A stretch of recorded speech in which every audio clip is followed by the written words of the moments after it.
Online. Okay Sneha, Abrar, yes,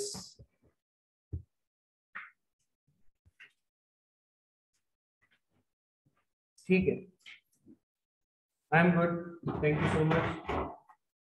how are you? आ जाओ भाई, हमारा अलग ही लगा है।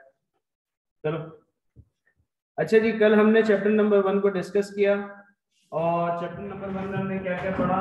सबसे पहले हमने देखा कि बिजनेस क्या है, तो बिजनेस से रिलेटेड हमने क्या डिस्कस किया। बिजनेस एक ऐसी प्लेस जहां पर हम अपनी गुड्स और सर्विसेज को सेल कर सकते हैं, जिससे क्या फायदा होता है, जिससे हम प्रॉफिट अर्न करते हैं, और जब प्रॉफिट अर्न करते हैं तो हम अपने बिजनेस को ग्रो करते हैं। ठीक है, पहली चीज। अब बिजनेस तो हर कोई करना चाहता है, लेकिन बिजनेस करने के लिए हमें अपने बिजनेस को ऑर्गेनाइज वे में करना बहुत इंपॉर्टेंट है, क्योंकि जो आपका पर्पस है वो पर्पस अचीव तब तक नहीं हो सकता जब तक आप अपने स्टेप्स को स्लोली एंड ग्रेजुअली अटेम्प्ट ना करें। तो मुझे गोल अचीव करना है, प्रॉफिट कमाना है, लेकिन उसके लिए बिजनेस स्टार्ट करना पड़ेगा। अब बिजनेस स्टार्ट करने के लिए सबसे पहले क्या करना पड़ेगा, मुझे एक ऐसी प्रोडक्ट को सेलेक्ट करना पड़ेगा जिससे मैं और मेरा बायर कनेक्शन बना सके, एक अरेंजमेंट बना सके। क्योंकि अगर कोई चीज होगी नहीं अरेंजमेंट बनाने के लिए तो बिजनेस कैसे चल सकता है। फॉर एग्जांपल ये इंस्टीट्यूट है, इस इंस्टीट्यूट का कनेक्शन आप लोगों से कैसे बना, सीए की बेसिस पे। अगर ये इंस्टीट्यूट होता ओ लेवल से लेवल्स का तो आपसे कनेक्शन नहीं बन सकता, हालांकि एजुकेशन ही प्रोवाइड कर रहा है, लेकिन आप लोगों के लिए रेलेवेंट नहीं हो। क्यों नहीं होता? क्योंकि मेन स्ट्रीम आपकी नहीं, पहली चीज। फिर इसके बाद एजुकेशन रेलेवेंट होने के साथ साथ एक जगह मिलना चाहिए, एक ऐसी जगह जिसको हम क्या कर सकें, स्पेसिफाई कर सकें। जैसे ये हमारी एक क्लास है, यहाँ पर पता है कि रूम 4 में, रूम 8 में, जैसे सर ने कहा कि रूम 4 में सर काशिफ की क्लास है, इसका मतलब ये है कि सर काशिफ की पीआरसी 4 के फास्ट ट्रैक की क्लास तो होगी, लेकिन कहाँ होगी वो जानना भी जरूरी है, ताकि आप लोगों का जो अगला ऑब्जेक्टिव है, अगला गोल है पीआरसी 4 की क्लास लेने का, उसके लिए आप वहां पर टाइमली पहुंच सको। और अगर टाइम पे नहीं पहुंचोगे तो हो सकता है कि आप क्लास को अटेंड करो, कुछ टॉपिक निकल जाए, कुछ कॉन्सेप्ट निकल जाए, कोई रिवीजन का पोर्शन निकल जाए। तो ये सारी चीजें बहुत ज्यादा इंपॉर्टेंट होती है। ठीक है जी, तो ये हमारी बात थी। फिर इसके बाद हम एक स्टेप और आगे बढ़े। हमने देखा कि भाई ऑर्गेनाइजेशन एग्जिस्ट करती क्यों है। ऑर्गेनाइजेशन एग्जिस्ट इसलिए करती है ताकि हम क्या कर सके, एक इंसान सारा काम नहीं कर सकता ना, तो हमें क्या करना पड़ता है, हमें बेसिकली मल्टीपल लोग चाहिए जो कि उस तरह से परफॉर्म कर सके जिस तरह से परफॉर्म करना है। ये आपके पास कल की क्लास है, एंड में हम आगे थे, मुझे जहां तक ऐसा फील होता है कि बच्चे ने, आप सब ने स्टार्टिंग की चीजों को बहुत अच्छे तरीके से अंडरस्टैंड करना शुरू कर दिया। जब बात लिमिटेड कंपनीज की आई थी तो थोड़ा बहुत मसला हुआ होगा, फिर स्टेक होल्डर पे जब बात आई तो थोड़ा बहुत मसला हुआ होगा, फिर मैपिंग पे जब बात आई, वॉइस इज नॉट क्लियर। बच्चे सारी वॉइस, सबको वॉइस में मसला आ रहा है, क्या हो रहा है, एको हो रहा है बहुत ज्यादा। अब ठीक है, अब ठीक है बेटा, चलिए। तो हमने कल देखा कि मैं कुछ वो पोर्शन जो मुझे ऐसा लगता है कि स्टूडेंट्स के सवाल हो सकते हैं। सबसे पहली बात यह है कि पब्लिक सेक्टर और प्राइवेट सेक्टर का फर्क। तो सबसे बेसिक फर्क क्या है, पब्लिक सेक्टर ओन कौन करता है, गवर्नमेंट। चलाता कौन है, गवर्नमेंट। किसके लिए चलाई जाती है, प्राइवेट सेक्टर चलाता कौन है, ओन कौन करता है, और चलाते किसके लिए हैं, यानी के लिए पब्लिक के लिए ही चला रहे, लेकिन ओनरशिप का फर्क है, चलाने वाले का फर्क है, और सबसे इंपॉर्टेंट फर्क इंटेंशन का। प्राइवेट में इंटेंशन टू अर्न नहीं है, सॉरी इंटेंशन टू अर्न है, पब्लिक में इंटेंशन टू अर्न नहीं है, इंटेंशन टू सर्व है। जब इंटेंशन टू सर्व होगी तो मैं कभी भी इंडिविजुअलिटी को और माइनॉरिटी को नहीं देख सकता, मुझे एक जनरल पब्लिक एट लार्ज देखना पड़ेगा। मैं किसी की स्पेसिफिक डिमांड को कंप्लीट नहीं कर सकता, मुझे स्पेसिफिक डिमांड को अगर मैं देख रहा हूं तो मैं बहुत सी बड़ी मतलब अमाउंट ऑफ पीपल को क्या कर रहा हूँ, कॉम्प्रोमाइज कर रहा हूँ। जैसे फॉर एग्जाम्पल हमारे पास कोविड आया, अच्छा ठीक है अबरार में ख्याल, हमारे पास कोविड आया, कोविड की जब वैक्सीन हमारे पास आई मार्केट में तो पैसे के साथ थी, तो कितने लोग अफोर्ड कर रहे थे, बहुत कम। तो गवर्नमेंट ने कहा कि यार कोविड जैसी बीमारी में अब वैक्सीन अगर हमने प्राइवेटाइजेशन वाली चलाई तो हर बंदा कोविड से नहीं बचता, कहीं ना कहीं आके बेचारा फंस जाए। फिर गवर्नमेंट ने कहा कि देखो ये जिम्मेदारी हमारी है, तो हम क्या करते हैं एट लार्ज स्केल पे विदाउट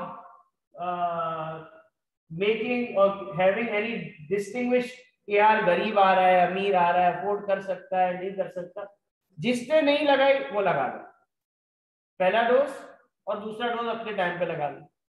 अब वहां पर हर कोई लाइन पे खड़ा है, अब वहां पर ये तो नहीं है ना कौन ज्यादा पावरफुल है या किसके ज्यादा रेफरेंसेस है, नहीं नहीं ऐसा कुछ भी नहीं। पुलिस वालों को भी लाइन में लगता हुआ देखा है, बड़ी फैमिली लैंड क्रूजर वाला भी लाइन पे लगा हुआ है, छोटी गाड़ी वाला भी लाइन पे लगा हुआ है, बाइक वाला भी लाइन पे लगा हुआ है, हर कोई लाइन पे लगा हुआ है, क्योंकि सबके लिए क्या है, इक्वल ट्रीटमेंट है। इक्वल ट्रीटमेंट का मतलब यह है कि सबको उस चीज को अवेल करने का राइट मिल चुका है, तो हर किसी के लिए ओपन कर दिया। फिर इसके बाद डोजेज में चेंजेस आते रहे, वो क्या था सिनाइजर, क्या क्या क्या नाम था, हाँ फाइजर और ये वो। फिर इसके बाद सेकंड डोज लगाने पे बहुत ज्यादा इन्फ्लुएंस किया गया, तो सेकंड डोज की शॉर्टेज हो गई थी, साइनोफार्म, तो ये सारे थे। तो उस सेकंड डोज एक्सपो नहीं आया था, प्राइवेट जगहों पे चले गया था, तो उसके 5,000 रुपए ले रहे थे, और फिर वो कहते कि अगर जिसने हमारे पास फर्स्ट डोज लगाया उसी को हम सेकंड डोज लगाएंगे। तो फिर यहाँ पर प्राइवेट सेक्टर वालों की डेढ़ होशियारी आई, तो बोला गवर्नमेंट बोला हमसे, गवर्नमेंट बोला भाई सेकंड डोज सबके लिए अलाउ कर। फिर इसके बाद ट्रैवलिंग का बड़ा मसला होने लगा, तो फिर बोला कि ट्रैवलिंग के लिए जो जो जरूरत है उसमें ले आओ। फिर जाहिर सी बात है कोविड, अब कोविड का जो टेस्ट है वो अब ऐसा टेस्ट है कि हर किसी के लिए जरूरी है, वो सिर्फ ट्रैवल के लिए जरूरी है, हमारे लिए भी जरूरी है, लेकिन हमें पता है हमारा इंटरेक्शन लोगों से किस तरह का हम, लेकिन कुछ लोगों का इंटरेक्शन बहुत ज्यादा होता है, जैसे पुलिस है, डॉक्टर्स है, जो ट्रैवल बहुत ज्यादा करते हैं, ऐसे लोगों से मिलना जो फ्रीक्वेंट बेसिस पे नहीं मिलते, जिनको पास में कोई बीमारी चलती हुई आ रही है इस वजह से। तो एक ऐसा काम जिसको अगर प्राइवेट सेक्टर वाले ऑप्ट कर रहे थे तो वो प्रॉफिटेबल में लेके जा रहे थे, ना कि पब्लिक एट लार्ज को देखते थे। लेकिन जब गवर्नमेंट ने इसे देखना शुरू किया तो किसी ने इंटरफेयर भी नहीं किया, किसी ने अकाउंटेबल भी नहीं किया कि ये वाली वैक्सीन क्यों नहीं आ रही, सिर्फ यही वाली क्यों अलाउ कर रहे हो। फिर ये कहानियां भी खत्म हो गई। फिर इसके बाद कॉस्ट, खतरनाक कॉस्ट लगी होगी गवर्नमेंट, है ना, इतनी बाहर से मंगवाना, करना, संभालना। वो जो एक्सपो में बैठे हुए बेचारे जो वैक्सीन लगा रहे, क्या उन्होंने पैसे नहीं लिए होंगे, बिल्कुल लिए होंगे। इतने टाइम तक एक्सपो की इनकम को रोक के रखना कोई आसान बात।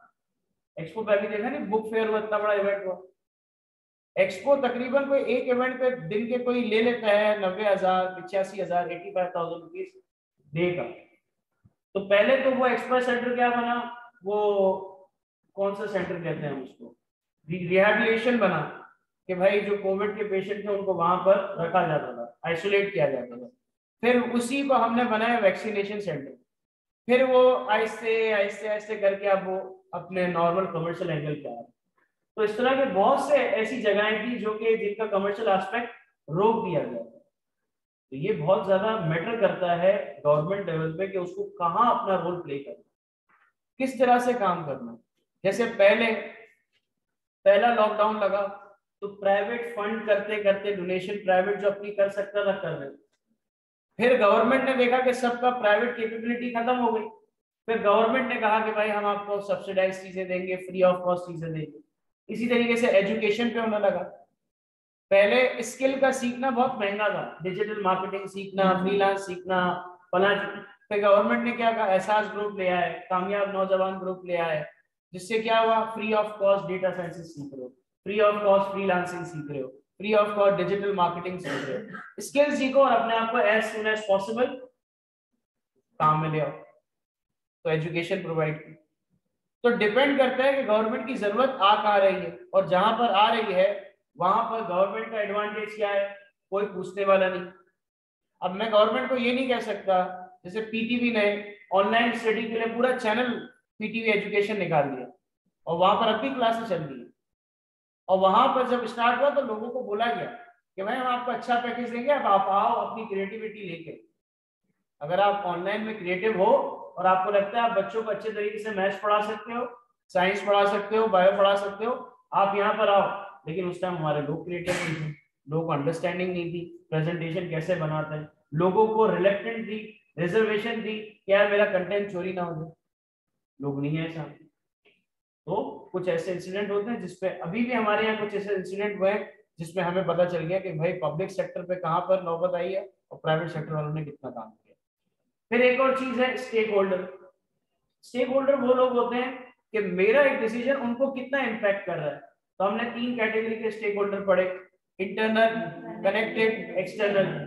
फिर हमने उसकी उसके इन्फ्लुएंस को देखा कि मुझे हर स्टेक होल्डर को ट्रीट कैसे करना है। अब मुझे इस क्लास के बच्चे में से मैं सबसे अच्छा ट्रीट किसको कर रहा हूँ, जो रेगुलर क्लासेस ले रहा है, अच्छे अंदाज में पढ़ाई कर रहा है, क्वेश्चन पूछ रहा है। ऐसा नहीं कि मैं किसी को गलत तरीके से ट्रीट करूंगा, लेकिन मेरी पहली प्रायोरिटी एक बाय नेचुरली बाय डिफॉल्ट किस बच्चे पे होगी, जो अच्छे अंदाज में पढ़ाई करते हैं। फिर इसके बाद लीस्ट, फिर सबसे एंड में कौन, जो बैक बेंचर मस्तीखोर होते हैं। टीचर उनकी बातों को इग्नोर कर देते हैं क्योंकि पता है कि भाई ये इन्होंने मुझसे सवाल पूछ के टाइम बर्बाद करना है। तो मेरा अगर कोई डिसीजन है उनके लिए लीस्ट प्रायोरिटी वाला। अब क्लास में कोई ऑर्गेनाइजेशन नहीं है, लेकिन मेरी एक क्लास में डिफरेंट माइंडसेट के स्टूडेंट मेरी डिफरेंट प्रायोरिटी और वो बन गए। अब जब भी कोई टॉपिक होगा तो बच्चे कुछ होते हैं बेंचमार्क बच्चे टीचर के, कुछ बच्चे होते हैं बच्चे बेंचमार्क। वो क्या होता है कि टीचर जब भी कोई न्यू टॉपिक पढ़ाता है तो अगर इस बच्चे को समझ आ गया ना तो इसका मतलब सबको समझ आ गया। क्या उनकी क्या बेंचमार्क बच्चों की क्या कैरेक्टरिस्टिक्स है, एक तो हो सकता है उसे लेट बहुत समझ आता हो सकता है कि वो मुश्किल बना के चीजों को बहुत समझता हो। बहुत से बच्चे आसान बातों को क्यों क्यों क्या क्या करके इतना मुश्किल बना देते बेचारे कि वो खुद ही अपने आसान कॉन्सेप्ट को तबाह कर देते हैं। तो जितने मल्टीपल क्यू में उनको वाई में सेटिस्फाई कर दिया अगर टीचर ने, तो इसका मतलब ओके है। कुछ बच्चे ऐसे होते हैं जिनको प्रैक्टिकल लाइफ से समझाना पड़ता है, कुछ बच्चे ऐसे होते हैं जिनको ऑर्गेनाइजेशनल एग्जाम्पल देके समझाना पड़ता है। तो हर बच्चे को उस तरह से डील करते हैं तो बच्चे कुछ बन जाते हैं बेंचमार्क। हाँ यार ये बच्चे अब सामने फर्स्ट बेंच पे पढ़ने वाले बच्चे, उन्हीं को समझ नहीं है तो पीछे किसको समझ आएगा। तो टीचर क्या करते हैं, कुछ बेंचमार्क बच्चे बना देते हैं, यार ये मस्तीखोर वाले को भी समझ आए, इसका मतलब सबको आ गया बैक, क्योंकि फ्रंट डेस्क वाले को तो आएगा ही आएगा। लेकिन मेरा पढ़ाने का अंदाज इतना अच्छा था कि उसको भी समझ इंटरेस्ट लेने लगा। तो कुछ इस तरह की चीजें होती है जो आपको बताती है कि हाँ, हालांकि अब ये स्टेक होल्डर है, अब इसमें पावर का तो कोई काम ही नहीं है, इसमें इंडिविजुअल पावर, लेकिन इंटरेस्ट का बहुत बड़ा रोल है। क्योंकि अगर इंटरेस्ट नहीं लेगा तो समझ ही नहीं आएगा, मैं कैसे पता करूंगा कि भाई इसको समझ मुझे आगे कैसे पढ़ाना। तो अब आपने करना यह है, मैंने बुक तो भेज दी थी ग्रुप पे, अगर किसी ने देखी हो तो सही है, नहीं देखी हो तो फिर से मैं भेज दूंगा। तो अब हम बुक से इसको कवर कर रहे हैं इस पूरे टॉपिक को, ताकि आपको एक चीज ये पता चल सके कि देखें बुक की इंपॉर्टेंस बहुत ज्यादा है हमारे इस पीआरसी के अंदर। तो ये वो बुक है जो कि मैं लेके चलूंगा। बुक रीडिंग उस तरह से नहीं होगी जिस तरह से आप समझ रहे हैं, एक एक लाइन को मैं ट्रांसलेट नहीं करने बैठा यहाँ। हाँ, मैं वो एरिया, क्योंकि मैंने बुक को तकरीबन कोई ये मेरी 12वीं 13वीं दफा में बुक पढ़ रहा हूँ यही एक। तो काफी चीजें जो है ये आपके चैप्टर में। तो अभी हम जो चैप्टर पे वो नेचर ऑफ बिजनेस पे, ठीक है। नेचर ऑफ बिजनेस का किससे स्टार्ट हो रहा है, पहले से स्टार्ट हो रहा है और 21 तक चल रहा है, ठीक है ना। बीच में 2-3 पेजेस वो है जिसे कहना चाहिए टेस्ट योर अंडरस्टैंडिंग के, सेल्फ टेस्ट जिसे कहते हैं। अब देखो आपको पता है एज अ स्टूडेंट क्या करना है।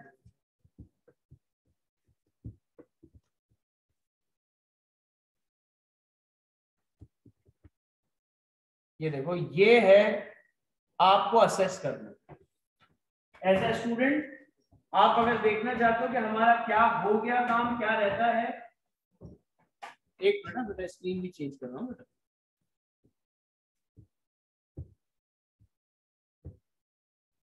अब नजर आ रहा है। अब देखो मेरे बच्चे, इस चैप्टर को पढ़ के आपको क्या पता चलेगा। इस चैप्टर को पढ़ के आपको ये बेसिक अंडरस्टैंडिंग आ जाएगी कि बिजनेस का पर्पस क्या होता है। हमने पहले बात कर ली प्रॉफिट है। फिर जो कल की क्लास में मैंने विजन मिशन गोल बताया था वो यहाँ पर थोड़ा डिटेल में देखेंगे। फिर फैक्टर ऑफ प्रोडक्शन कितने होते हैं, 4 होते हैं, उस पर बात करेंगे कि उनका क्या रोल है बिजनेस के अंदर, क्योंकि विदाउट फैक्टर ऑफ प्रोडक्शन तो कोई बिजनेस ही नहीं हो सकता। फिर इसके बाद स्टेक होल्डर को डाल दिया। तो अगर मैं बात करूं तो जो हमने पहली स्लाइड देखी, अपने पीपीटी देखी है, उसमें हमारी मेजॉरिटी चीजें कवर हो रही सिवाय इस वाले एलिमेंट के और फैक्टर ऑफ प्रोडक्शन। फर्स्ट और फोर्थ कंप्लीट है, सेकंड और थर्ड कंप्लीट नहीं है, जो कि हम आज देख रहे हैं। और आप इस पूरे चैप्टर से क्या समझेंगे, आपको बिजनेस के नेचर के बारे में पता चलना शुरू होगा। तो आपने यही चीज देखनी है। कभी पढ़ाते पढ़ाते अगर कोई चीज मिस हो गई, वैसे तो इंशाल्लाह अभी तक नहीं हुई, अगर आगे भी नहीं करे, लेकिन अगर हो जाती है तो आप मुझे ब्लॉक कर सकते हो। सर जरा पीछे आना और जरा ये देखना। अब ऐसा है मेरे बच्चों, जी मेरा जी और इसी में करवा रहा हूँ। वहां पर है ना स्लाइड में ना 3 लाइनें लिखी हुई है, यहाँ थोड़ा डिटेल है, ठीक है। अब ऐसा ही आपका पहला पेज है बुक का। अब इस पे नजर आ रहा है? नहीं किसको नजर नहीं आ रहा? कोई एक लाइट वाइट बंद कर लेते हैं। जाओ यार पीछे की 1-2 लाइटें जला लो, वहां से खत्म, आवाम खत्म हो गई, पॉपकॉर्न लेके बैठे। और यहाँ वाली एक लाइट, बेटा तू जान, ये नए बच्चे मेहमान है, तू यहाँ घर का मेहमान जा।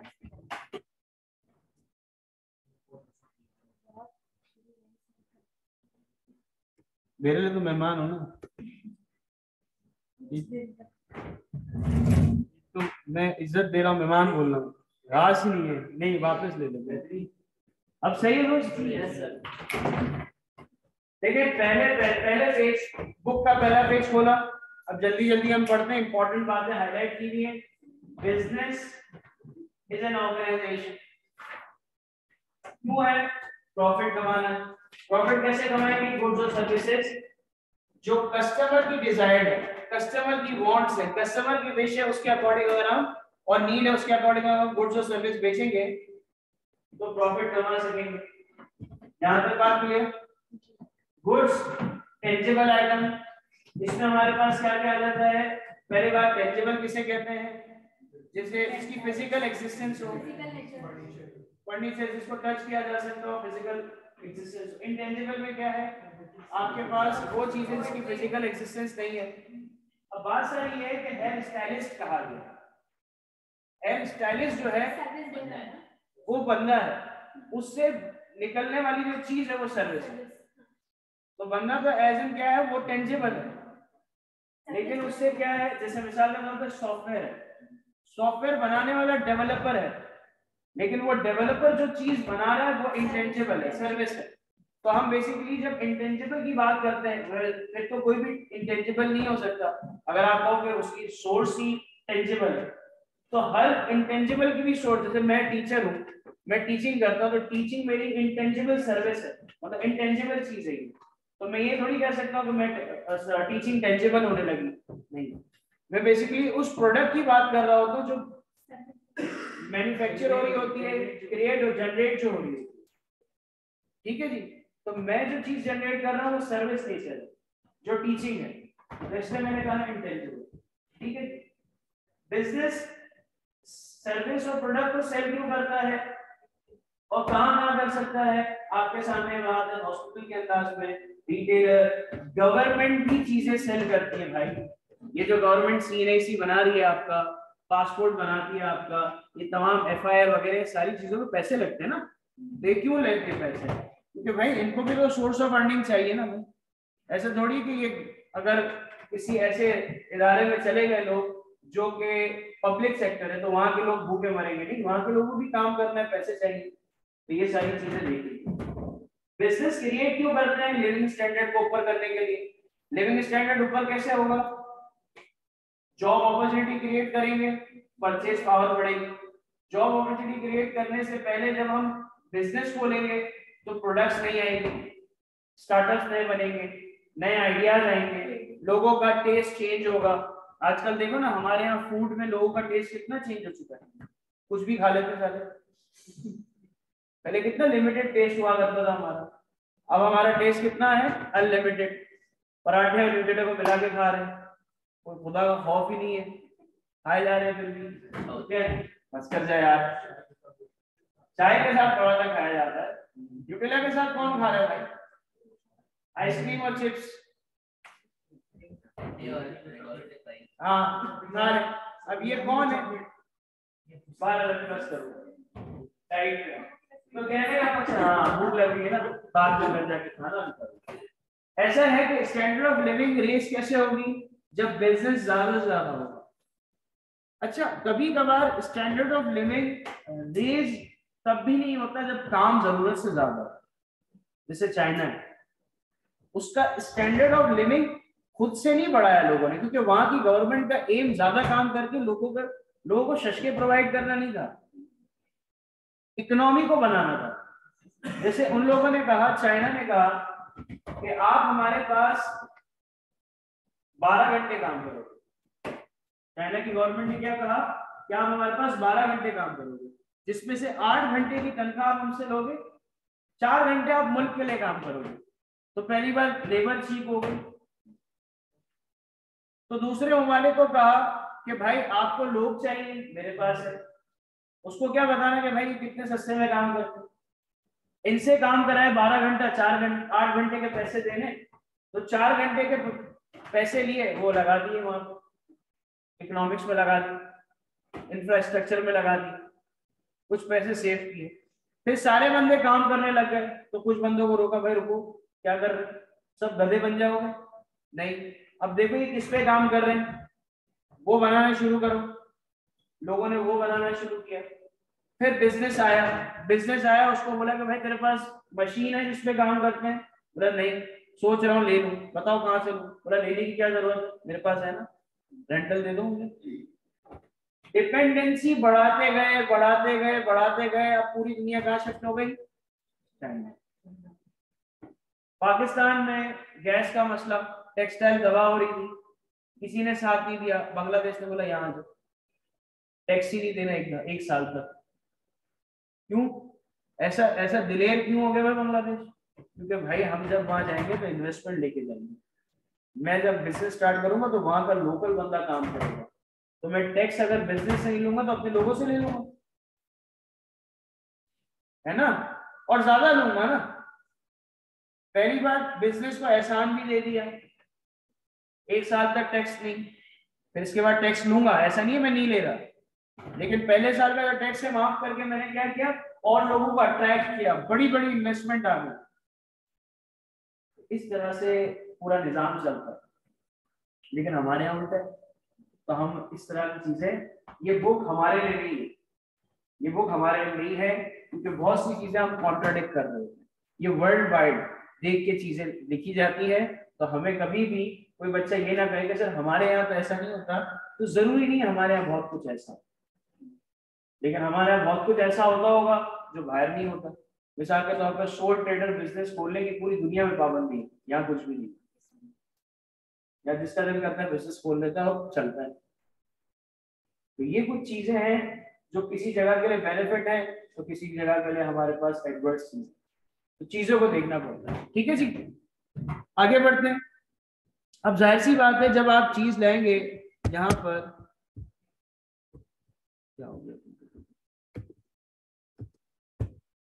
अच्छा जी, जब आप चीजों को सेल करेंगे, मैंने चीज सेल की तो उससे मैंने क्या अर्न किया, रेवेन्यू। ठीक है, रेवेन्यू को प्रॉफिट नहीं कहते, ये बात आपको भी पता है।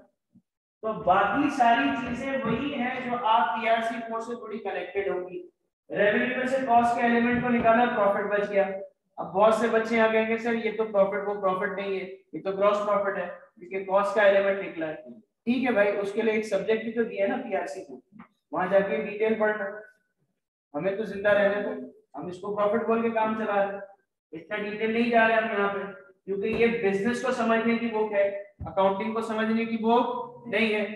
बिजनेस में प्रॉफिट को प्रॉफिट ही समझते हैं, ग्रॉस हो के नेट हो। समझ आ रही बात? क्योंकि बिजनेस में एक प्रॉफिट होता है, प्रॉफिट फ्रॉम ऑपरेशंस। क्या मतलब? क्योंकि उसमें से अभी तक बैंक लोन माइनस नहीं हुआ। जब बैंक लोन माइनस हो जाएगा तो हम कहेंगे नेट प्रॉफिट है। तो थोड़ा सा एब्रिविएशन और जो हमारी वर्ड्स हैं वो क्या है, वो थोड़ी चेंज हो जाती है, तो काफी मीनिंग चेंज हो जाता है। तो हमें इस चीज को मेक श्योर करना। फिर इसके बाद हमें बताया गया कि भाई बिजनेस जो है वो स्टार्ट होता है तो दो पर्पस के साथ। पहला हमने ऊपर देख लिया प्रॉफिट के लिए, अब इसमें एनजीओ आ गए, इसमें हमारे पास बहुत से चैरिटेबल एरिया आ गए। जैसे मिसाल के तौर पर लियाकत नेशनल लाइब्रेरी, वो एक ऑर्गेनाइजेशन है जो क्या करती है, फ्री ऑफ कॉस्ट बच्चों को कहती है कि भाई आप आओ पढ़ाई करो। अब इतनी बड़ी ऑर्गेनाइजेशन है, इतनी बड़ी लाइब्रेरी है, sorry that I am using the word organisation, इतनी बड़ी लाइब्रेरी है, उसमें प्यून काम करते हैं, उसमें संभालने वाले लोग काम करते हैं, डेस्क पे जो बैठे हैं एडमिन में, उसमें फिर बुक्स है, इलेक्ट्रिसिटी है, उसके पैसे कौन देगा? तो फिर उन्होंने, एक तो गवर्नमेंट भी है, लेकिन उन्होंने फिर खुद से क्या किया, कैंटीन खोल ली, प्रिंटर सर्विसेज रखना शुरू कर दी, स्टेशनरी रखना शुरू कर दी, कि एटलीस्ट कुछ तो भाई यहाँ से हमें पैसा मिल सके। प्रिंटर निकालना है, प्रिंट निकालना है, पैसे से प्रिंट निकलेगा। इंटरनेट चलाना है, आप आर्ट्स परचेज करना है। बुक्स लेनी है, किराए पे लेंगे आप, ऐसे नहीं लेंगे। हालांकि किराया कम होगा लेकिन होगा जरूर। फिर उनके पास भी बुक्स, वो खरीदी हुई बुक्स नहीं होती, डोनेट होती है, कि कहीं से आया और आपने डोनेट। तो इस तरह से आप क्या करते हैं, ऑर्गेनाइजेशंस को क्रिएट करते हैं, बनाते हैं, ताकि आप लोगों को क्या कर सके, ज्यादा फायदा दे सके। दो पर्पसेस पढ़ लिए हमने। अब हम पढ़ रहे हैं क्या, कोई बात हम याद रहेगा। हाँ, अब यहाँ पर बताया जा रहा है कि भाई प्राइमरी गोल क्या है। ऊपर वाली बात यहाँ पर कैसे बताया जा रहा है, पर्पस क्या है, प्रॉफिट अर्न करना। जब प्रॉफिट अर्न करेंगे सोसाइटी में कंट्रीब्यूट करेंगे, टैक्स देके एम्प्लॉयमेंट बढ़ेगी, लोगों की लिविंग स्टैंडर्ड बढ़ेगा। जो लोग अर्न नहीं कर सक रहे, जो लोग डिपेंडेंट हैं, वो क्या करेंगे, वो भी इंडिपेंडेंट बनना शुरू हो जाएंगे। यहाँ तक क्लियर है? फिर ये सारी चीजें करने के बाद, अब ये मैं नहीं पढ़ा रहा, ये आपने पढ़ना, ठीक है, हर चीज मैंने नहीं पढ़ानी यहाँ पे। और ये ऐसा नहीं है कि फास्ट आएगा तो मैं छुड़वा रहा हूँ। ये बैच 1 में भी यही किया था, बैच 2 में भी यही किया था, और आपके साथ पास भी यही कर रहा हूँ। तो कोई मैं अलग से चीज नहीं कर रहा, मैं आप लोगों को फास्ट टैग वाला लेके नहीं समझ रहा, एक बैच 3 लेके समझ। आप समझते हो अपने आप को फास्ट टैग, लेकिन मेरा ये मानना नहीं है। रोज क्लासेस है लेकिन ये फास्ट टैग मेरे लिए नहीं है। I am treating like my normal notes. तो ये जो 3 पैराग्राफ है, ऊपर जितनी हमने कहानियां की, इसको वर्ड्स में हमें बताई जा रही है। थोड़ी रीडिंग की हैबिट बनाओ। रीडिंग का शौक है किसको है? क्या पढ़ते हो? क्या कौन सी बुक्स पढ़ते हो? जबरदस्त। आप जनरल नॉलेज पे, आप नॉवेल्स, आप नहीं पढ़ते तो आप पढ़ लेना।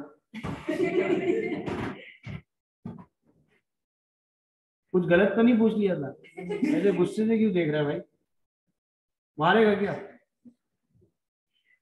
भाई को मारेगा?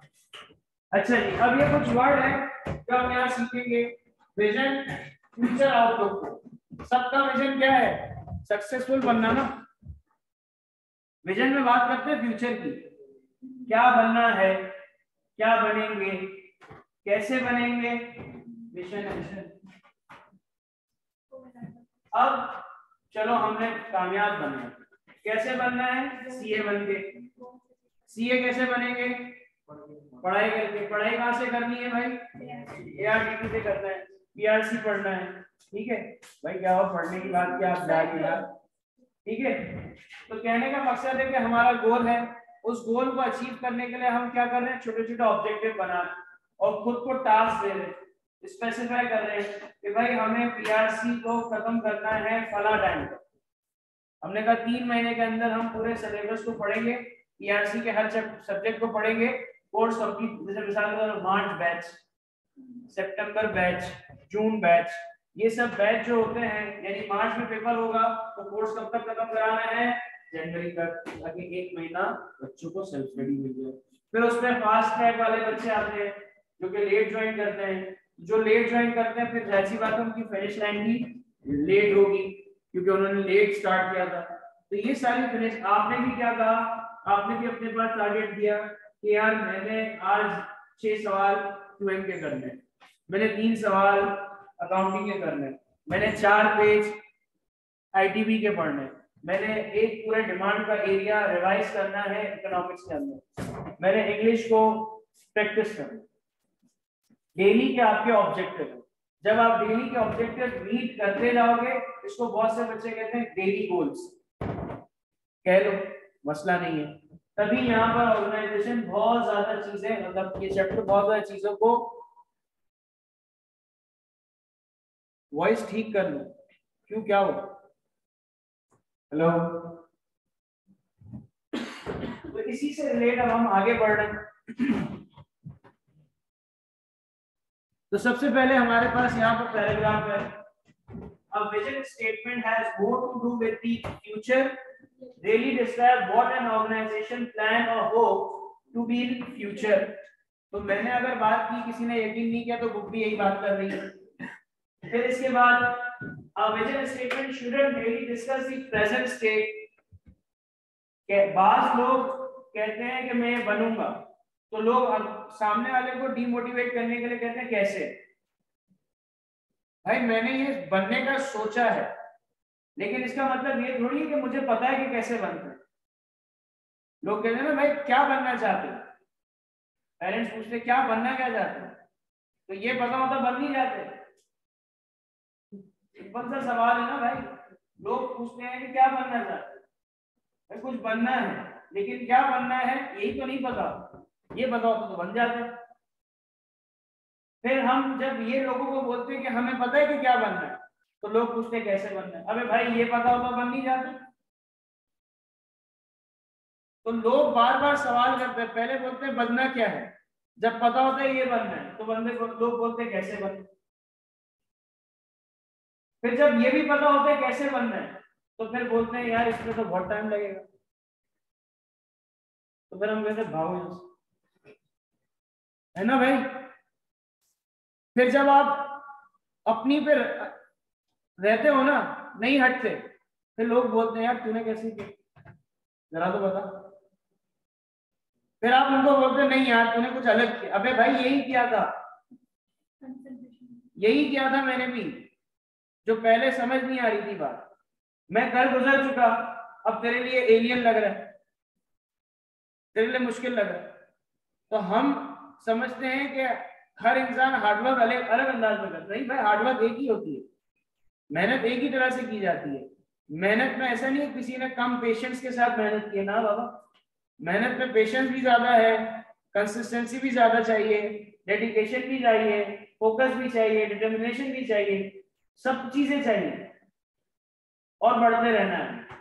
कभी 2 स्टेप बढ़ाओगे, कभी एक भी नहीं बढ़ा सकोगे, लेकिन इसका मतलब ये नहीं कि 2 स्टेप पीछे कर लो। भाई इंसान की फितरत है, तबीयत है, नहीं पढ़ता भाई, कभी मूड नहीं है पढ़ने का, लेकिन इसका मतलब ये थोड़ी कि पढ़ाई से दिल छोड़ दो। जैसे मैं अपने एग्जाम टाइम में क्या करता था, 1 महीना पहले 2-3 दिन लगातार तफरी करता था। 1 महीना पहले, एक दिन पहले नहीं, 1 महीना पहले एग्जाम में लगातार तफरी की, 1-2 दिन। फिर जैसे ही 48 आवर्स कंप्लीट होते थे ना, अंदर से आवाज आती थी इंसान बन जाओ, तो एक साइकोलॉजिकल चीज होती है। अब किसी के अंदर से आवाज ही ना है, वो हिस्सी मर चुकी है, वो एक अलग बात है। इसका मतलब है आप किस इन्वायरमेंट में ज्यादा रह रहे हैं कि आप बुराई कर रहे हैं, आपको पता नहीं चलता आप बुराई कर रहे हैं। ठीक है ना। कभी कभार बाहर का ज्यादा खा लेते हैं, आवाज आती है अंदर से, यार आज घर का होना चाहिए कुछ, बहुत बाहर का खा लिया, यूज टू नहीं है ना। एक ऐसी चीज को अडॉप्ट करने हैं जिसके यूज टू ना हो, तो इसका मतलब अगर आपको अंदर से पढ़ाई की आवाज, मेहनत की आवाज नहीं आ रही, तो आप किसके यूज टू है बाबा? फारिग रहने के लिए। तो फारिग रहने वाला तो कामयाब नहीं हो सकता।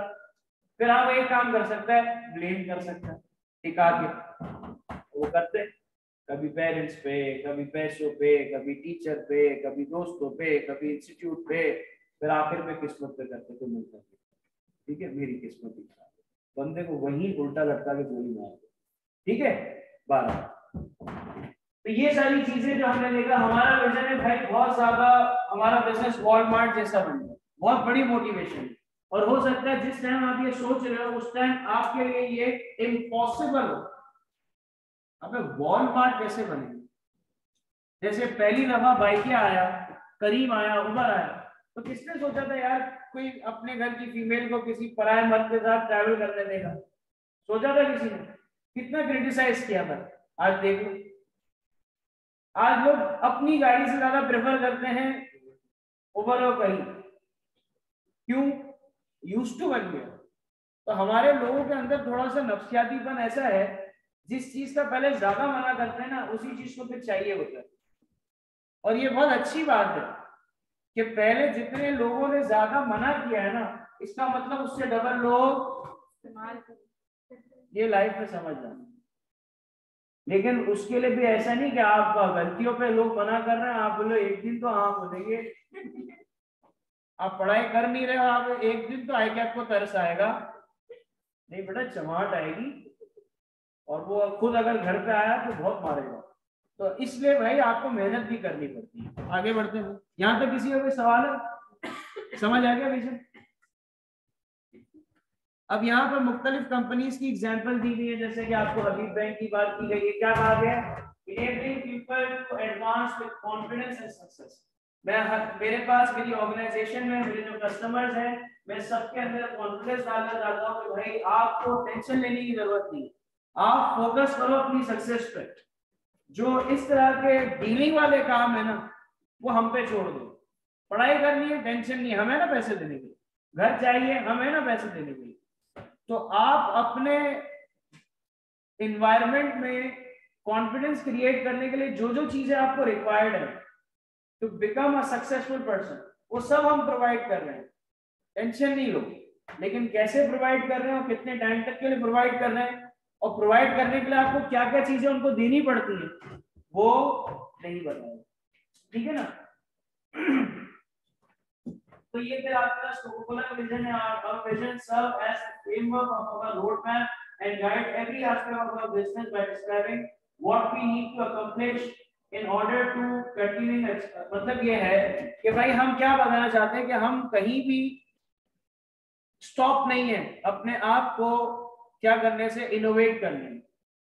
लेकिन पहली बात यह है कि इसने इतनी लंबी चौड़ी तकरीर क्यों की, विजन क्यों बनाया? क्योंकि कोक अगर आ भी गया तो क्या लाएगा कोक? कैफीन फ्री ले आएगा, शुगर फ्री ले आएगा, और नॉर्मल कोक लाएगा, और क्या ला सकता है कोक? है ना, मतलब सोचने वाली बात है ना। एक प्रोडक्ट अगर मार्केट में है तो वो क्या क्या ले आएगा? अब हमारे पास अगर आप देखो मैकडोनल्ड में बीच में हमारे पास बहुत से फ्लेवर आए थे, रशियन स्पाइसी, पता नहीं क्या क्या, वो कब तक चले? महीना, 1.5 महीना, फिर वो बंद हो गए। तो हर ऑर्गेनाइजेशन हर नए इनोवेशन के साथ सक्सेसफुल थोड़ी होती है। जहां उसे लगता है यार पब्लिक घास की दाल वापस ले लेती है, क्योंकि अगर यही ईगो पे आ गई ना बात, तो काम खराब हो जाएगा। जो इज्जत इतनी बनाई है वो सारी की सारी उस प्रोडक्ट को सक्सेसफुल करने के लिए ये सारी चीजें देखी। फिर इसके बाद हमारे पास है मिशन स्टेटमेंट।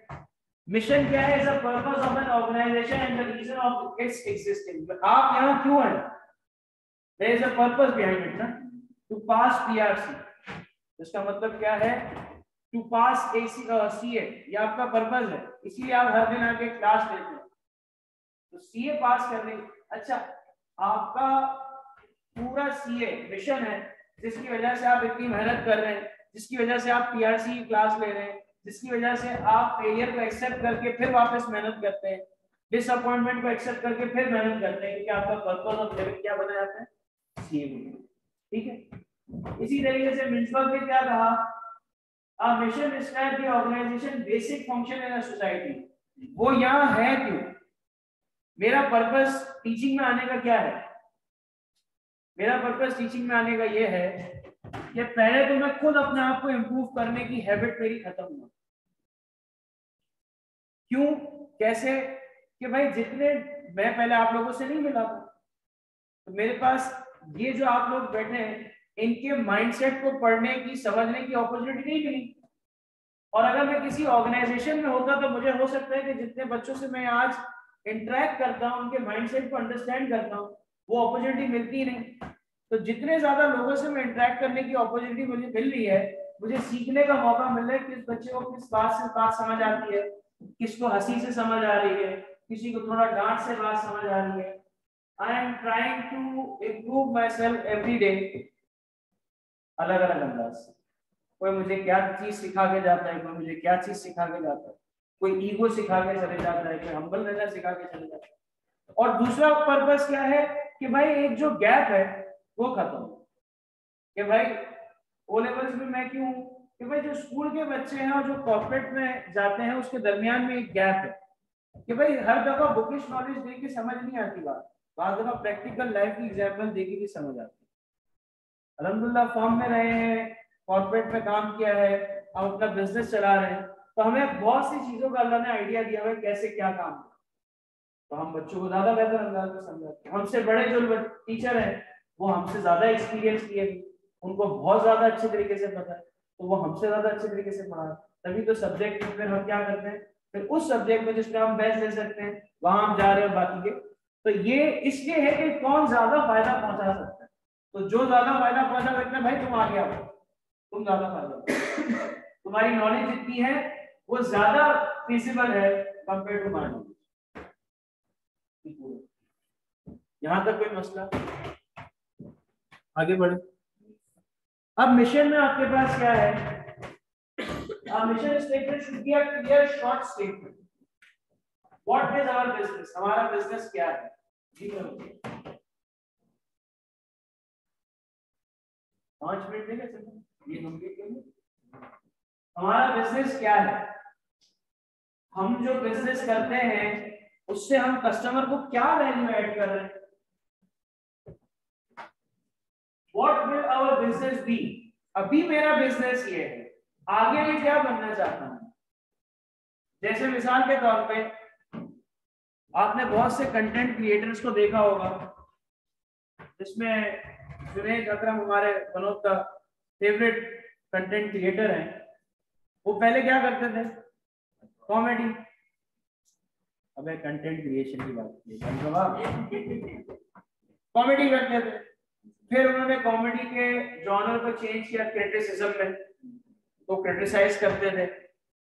आहिस्ते आहिस्ते जब लोग यूज्ड टू हुए तो वो अपने असल मकसद पे आए कि मेरा मकसद लोगों को क्रिटिसाइज करना नहीं था, मेरा मकसद लोगों को गाइड करना था।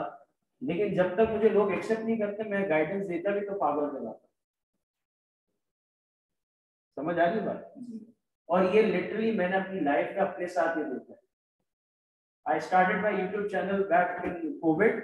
मैंने पहली वीडियो निकाली थी और मुझे लगा था कि यार बहुत अच्छा रिस्पॉन्स आता, तब तो कोई रिस्पॉन्स नहीं आया, और मैंने काउंसलिंग, करियर काउंसलिंग को निकाली। मैंने स्टार्ट किया था, इतना कोई टाइम भी नहीं हो गया, फिर मैंने अभी तो बंद किया हुआ बिल्कुल वीडियो उतना। लेकिन मैं एक बात कह रहा हूँ कि जितने नंबर ऑफ स्टूडेंट्स मुझे फिर मिले, बात की, इस लोग मुझे एज अ टीचर जानते थे, इस एरिया में नहीं जानते थे। अब मिसाल के तौर पे आपको अकाउंटिंग में कोई मसला होगा, किसके पास जाओगे,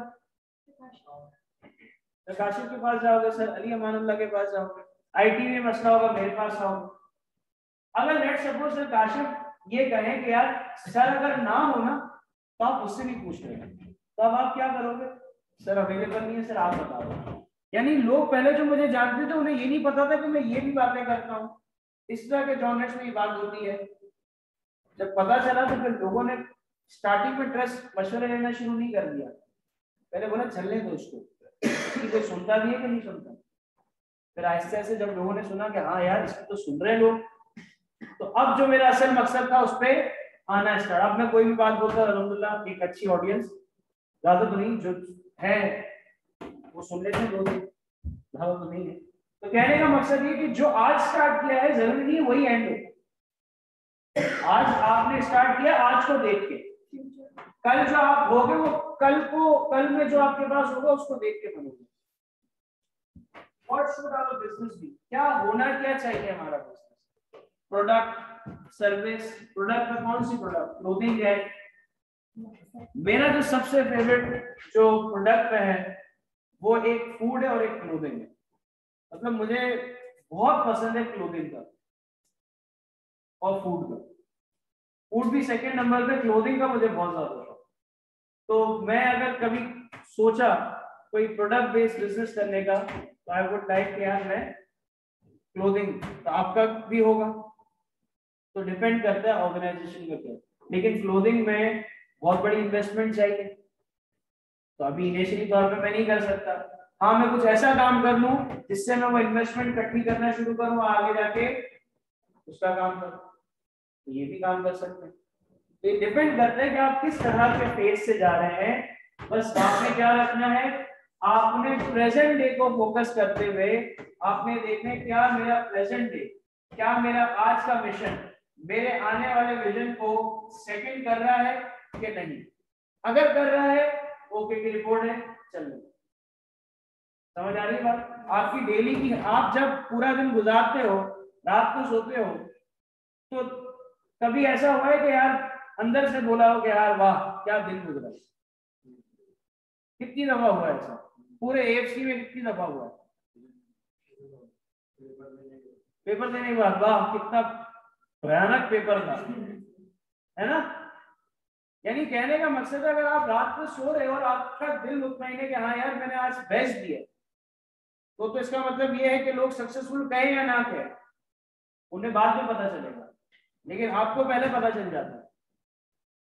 पेपर अच्छा देते हैं, बुरा रिजल्ट का सबको पता होता है, ये नहीं होता।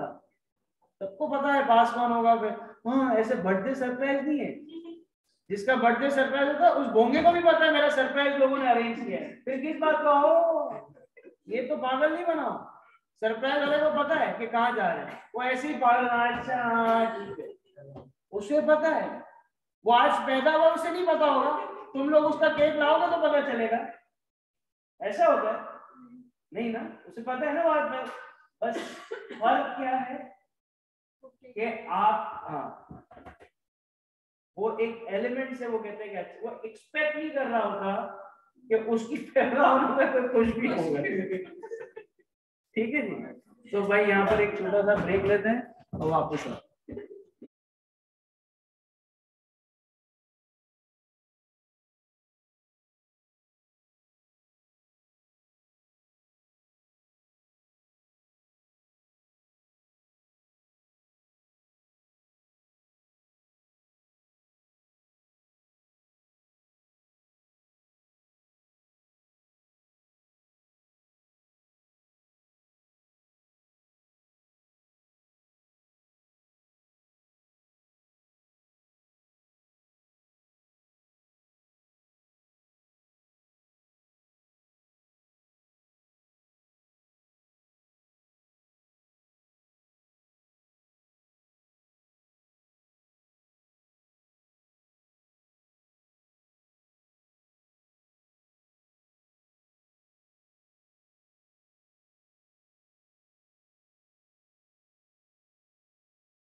हाँ जी, ऑनलाइन आवाज आ रही है?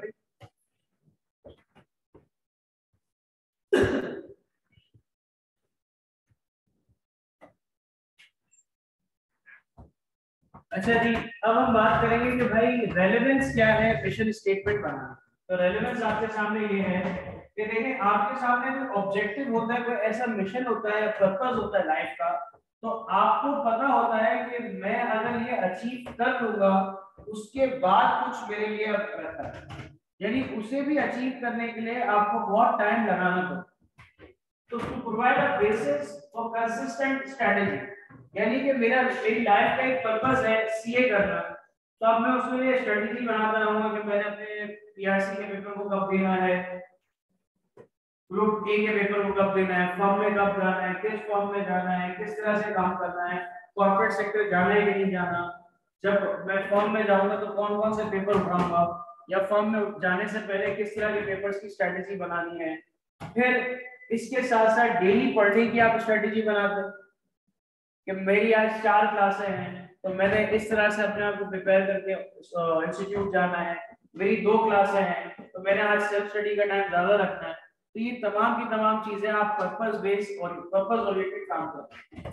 तो यहाँ पर ये तमाम चीजें आपको ये हेल्प आउट करती है ये समझने में कि आपकी लाइफ में पर्पस का होना, अगर मैं कहूँ mission is a purpose of life या purpose of achieving something in business, तो mission is equal to purpose. एक इंसान की लाइफ में पर्पस की क्या इंपॉर्टेंस है और एक ऑर्गेनाइजेशन में पर्पस की क्या इंपॉर्टेंस है, ये सारी की सारी चीजें आपको मिल जाएंगी। अगर मेरा पर्पस होगा तो मैं उस पर्पस पे जितना फोकस होकर काम करूंगा, मेरे एम्प्लॉयज भी बोलेंगे बहुत डेडिकेटेड इंसान, वरना मेरा एम्प्लॉय भी अपने काम को सीरियस अगर मैं नहीं लूंगा तो मेरा एम्प्लॉय थोड़ी मेरे काम को सीरियस लेने वाला है। तो मुझे अपने एटीट्यूड से, अपने एक्शन, अपने बिहेवियर से, अपनी रूटीन से, अपने स्ट्रेस से ये बात बतानी है कि मेरे लिए मेरा काम कितना इंपॉर्टेंट है। फिर हमारे पास यहाँ पर वॉर है between mission and vision. Mission statement is where you are and why you do it, आप कहाँ हो और ये क्यों कर रहे हैं। Vision statement is where you are going to be, कहाँ जाना चाहते हो और how you want to get there, आपको क्या बनना है वहां जाने के लिए, आपको किस तरह, मतलब एंड प्रोडक्ट आप क्या बनना चाहते हैं, ये चीजों की डिस्टिंग्विश को कहलाता है। अब ये 2 लाइनें बाकी पूरे पैराग्राफ जितना भी दिया हुआ है उसमें उसकी समरी मैं आपको फिर से कह रहा हूँ जेन्युइनली, कि कहीं आपको मेरी बात ये ना लगे कि यार सर बहुत ज्यादा पेलम पाली पे तो नहीं आ गए, तो ऐसा बिल्कुल भी नहीं है मेरे बच्चों, क्योंकि इससे पहले की काफी चीजें मैं आपको कल की क्लास में पढ़ा चुका हूँ। हाँ, अगर डिटेल फिर भी चाहिए तो मैं एक जस्ट फॉर द एग्जांपल बता सकता हूँ, फिर आप खुद आइडेंटिफाई करना कि क्या इस तरह की डिटेल की क्लास में मैं पढ़ाऊं या आप लोगों की रीडिंग मटेरियल पे छोड़ दूं। फॉर एग्जांपल इसी को ले लेते हैं, हम बात कर रहे हैं कि भाई विजन क्या था, कि अभी हम कहाँ हैं और हम ये काम क्यों कर रहे हैं। विजन क्या है कि हमें कहाँ जाना है और हमें क्या क्या हासिल करना है। फिर इसके बाद while these may seem like soft topics, it can be very important to ensure that the mission and vision of an organization or a company's leadership is clearly conveyed to the people who need to know about this. Employees, shareholders, and other stakeholders can be provided by with quick answer to how an organization view itself। ऐसी बात है ना कि भाई मैं अपने students को कहा, मैं जो जितनी हार्डवर्क करूंगा मैं अपने स्टूडेंट्स को कहाँ देखना चाहता हूँ, अच्छे ग्रेड्स पे देखना चाहता हूँ, अच्छी पोस्ट पे देखना चाहता हूँ, जल्दी से जल्दी पेपर पास होता हुआ देखना चाहता हूँ। तो मेरी अगर परफॉर्मेंस में जितनी ज्यादा ऑनेस्टी होगी, डेडिकेशन होगा, उसका इम्पैक्ट आप लोगों को भी आएगा कि यार सर इतनी मेहनत कर रहे हैं, इतना टाइम देते हैं, तो अब हमें भी क्या करना है, हमें भी उस पर काम करना है। इसके बाद अगर आगे देखा जाए वेल प्लान और mean with the future, conveying this message to them into well thought out statement can be very useful communication. जाहिर सी बात है, मुझे हर वक्त अगर हम बात पढ़ाई की कर रहे हैं और हर वक्त हमारे जहन में ये फिक्र है कि किस तरीके से हम इस शॉर्ट स्पैन ऑफ टाइम को यूजफुल बना सके और किस तरह से चीजें समझ सके। देखिए आपके व्हाट्सएप ग्रुप बनाने का मकसद कोई मीम शेयर करना तो है नहीं, ठीक है ना यहाँ वहां की हाँकना है। 2 रीजन होते हैं, पहला पढ़ाई और दूसरा भी पढ़ाई, लेकिन उसमें एक मस्ती मजाक का एलिमेंट इसलिए आ जाता है ताकि आप लोग ज्यादा बोर हो। एक एंगेजमेंट का तरीका है मस्ती मजाक, लेकिन क्लास का पर्पस मस्ती मजाक नहीं है। जैसे मेरी क्लास का पर्पस आपको पढ़ाना है, मेरी क्लास का पर्पस आपको कोई मोटिवेट करना नहीं है, कोई इंस्पायर करना नहीं है, कोई यहाँ वहां की बातें बताना नहीं है। मेरी क्लास का पर्पस है कि मैं जिस काम के लिए यहाँ आया हूँ, जिस काम के लिए आप यहाँ आए हैं, वो हम अचीव करें। हाँ, जरूरत पड़ती है यहाँ वहां की बात करके कनेक्ट करने की, तो फिर मुझे किसी की परमिशन नहीं लेनी, मुझे पहले से परमिशन अलॉट की हुई है, क्योंकि आई नो कि मुझे किस तरीके से सब्जेक्ट को लेके चलना। और लोग ये जिन्होंने मुझे परमिशन दी है, उन्हें ये पता है कि मैं किस तरीके से लेके चल सकता हूँ, और बाकी फैकल्टी मेंबर किस तरीके से लेके चल रहे हैं। सबको अपने काम का पता है, तभी तो इतनी लेवरेज है। सबको पता है किसको क्या बताना है, किसे क्या बताना, क्योंकि जितने लोग काम कर रहे हैं, वही वाली बात है, सब नंबर ऑफ माइंड्स को पढ़ के यहाँ तक पहुंचे, तो उन्हें पता है कि मुझे पहली क्लास में किस चीज को क्या बताना है। बाज दफा एक, जैसे कि हमेशा मैं देखता रहा हूं अकाउंटिंग में, आपने शायद देखा हो कि अकाउंट्स पेबल को लोग क्रेडिटर भी कहते हैं। तो कोई बच्चा इंटरमीडिएट बोर्ड का होता है तो वो अकाउंट्स पेबल समझता है, कोई O levels A levels board का होता है तो वो कहता है कि भाई क्रेडिटर। अब जो अकाउंट्स पेबल कह रहा है तो हम उसको ये थोड़ी टोकते कि नहीं अब से तू क्रेडिटर ही कह, या जो क्रेडिटर कह रहा है हम उसको ये थोड़ी टोकते कि नहीं अब तो अकाउंट्स पेबल। हम क्या कहते हैं बेटा, अकाउंट्स पेबल भी एक चीज है, क्रेडिटर भी एक चीज है, ट्रेड पेबल भी एक चीज है। आपको जो कन्वीनियंट लगता है समझने के लिए आप कहो, लेकिन हाँ अगर कहीं क्रेडिटर वर्ड यूज हो जाए तो आपने घबराना नहीं है, क्योंकि आपको पता है इसका मतलब क्या है। तो ये चीजें होती हैं कि आप किस तरह से अंडरस्टैंड करवा रहे हो सामने। आगे बढ़ते हैं भाई। अब यहाँ पर आपके पास तीन चीजें मिशन में बताई गई। मिशन वैल्यू, वो जो एक बच्चा कह रहा था ना कि आपने आखिरी वाली स्लाइड छुड़वा दी, वो ये, ठीक है जी, वो अभी मैं आपको शो भी करवा देता हूँ वो कौन सी थी। मुझे असल में थोड़ी सी कोफ्त होती है कि कोई डाउट ना रखे।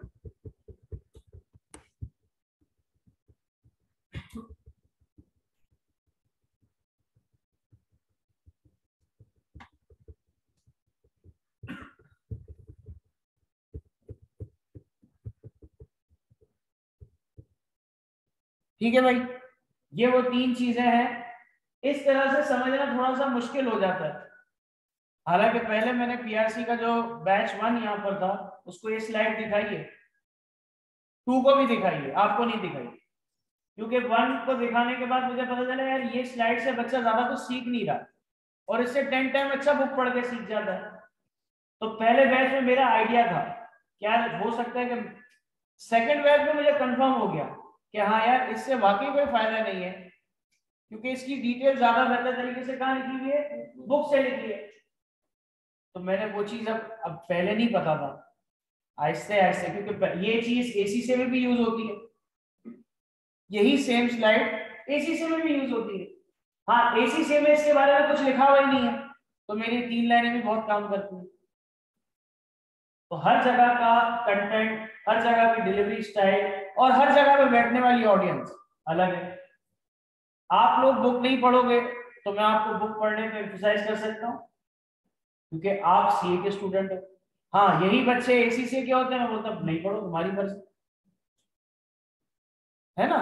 बच्चे को डी, क्योंकि मुझे पता है आप बात सीरियस ले लोगे, क्योंकि सीए इटसेल्फ जब बच्चा कर रहा होता है तो एक मैच्योरनेस आ जाती है। एसीसी वाला फिर भी बोंगा ही चल रहा होता है, वो थोड़ा बचपना होता है ना। एसीसी है आसान है, पता नहीं किसने कह दिया इससे, समझ आ रही बात।